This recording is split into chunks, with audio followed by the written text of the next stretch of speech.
कि आपको अपोजिशन और हुकूमत के दरमियान जो परेशानी है उसको जरा आप एक जज कर लें कि आइन जो है वो क्या कहता है। पहली बात, अगर अपोजिशन के मौक़िफ़ को अगर हम लें तो आइन में ये तो नहीं लिखा कि सेनेट के इलेक्शन जो है वो बिल्कुल ओपन बैलेट के हवाले से होंगे, मगर ये हुकूमत जो है वो परेशान क्यों है। और ये हुकूमत जो बार बार कहती है कि अपोजिशन हमसे एनआरओ मांग रही है, तो मैं हाथ जोड़ के आपके प्रोग्राम में ये कौम के सामने बात रखना चाहता हूं कि जनाब आली आप एनआरओ नहीं दें। पहली बात तो आप एनआरओ देने की ताकत ही नहीं रखते।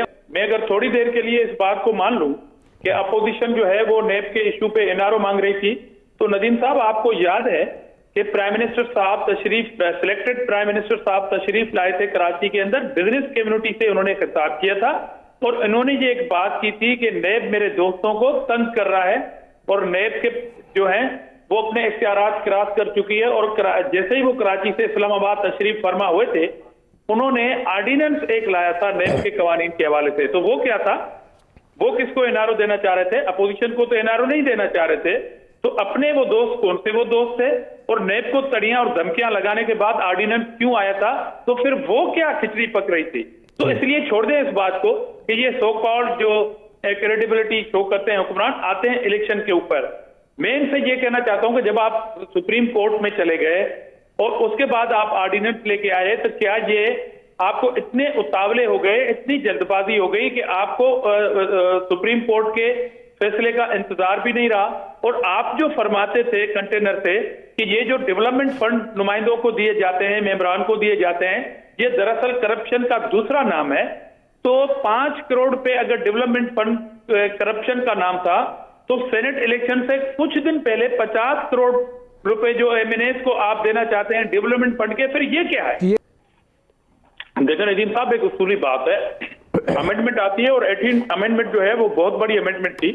उसमें काफी चीजें करने की और भी थी जो शायद रह चुकी होंगी, मगर मैं यहाँ पर जो हुकूमत की बददियानती है ना और हुकूमत की नीयत, जरा उसको बताऊंगा। अभी मेरी बहन ने कहा कि मंडियां लगी थी। जी जनाब आली, इन्हीं मंडियों के खिलाफ एक शख्स जिसका नाम इमरान अहमद नियाजी था, वो कहता था कि आजाद अराकीन की बुनियाद पर जो हुकूमतें बनती हैं वो करप्शन है। ये जहाज भर भर के कौन पंजाब हुकूमत के अराकीन को खरीद कर रहा था?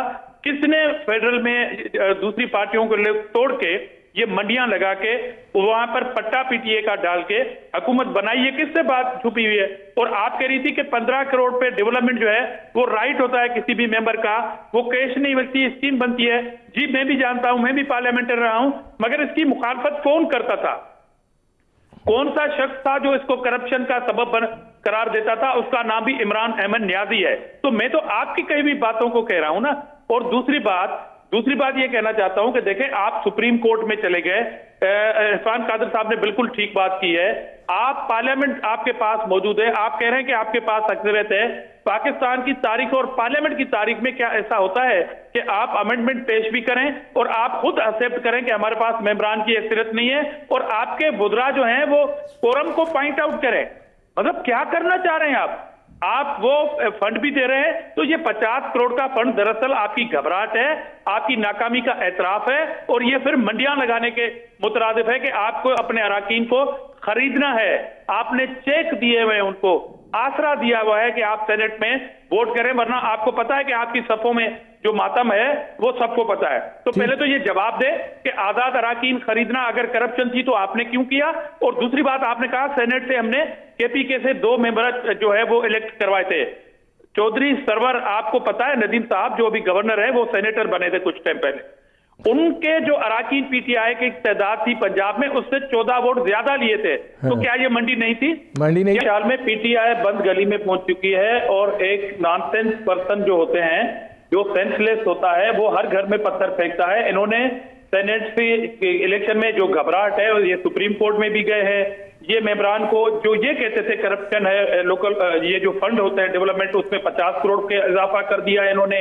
ये पार्लियामेंट में आके फिर वॉकआउट कर गए और पॉइंट आउट कर गए कोरम को, ये वहां से भाग रहे हैं, ये ऑर्डिनेंस भी ला रहे हैं। मतलब ये कर क्या रहे हैं, ये कौन सा फोरम इस्तेमाल करना चाहते हैं और किस चीज को ये सही समझते हैं, ये जवाब देने से ये कासन है। सिवाय मादी की बातें करना जो इनका लीडर करता है, ये भी यही बातें करते हैं, इसलिए कौम बेजार हो चुकी है। पुराना मौकफ सुन के न्यू मौकफ इनका कोई नहीं है।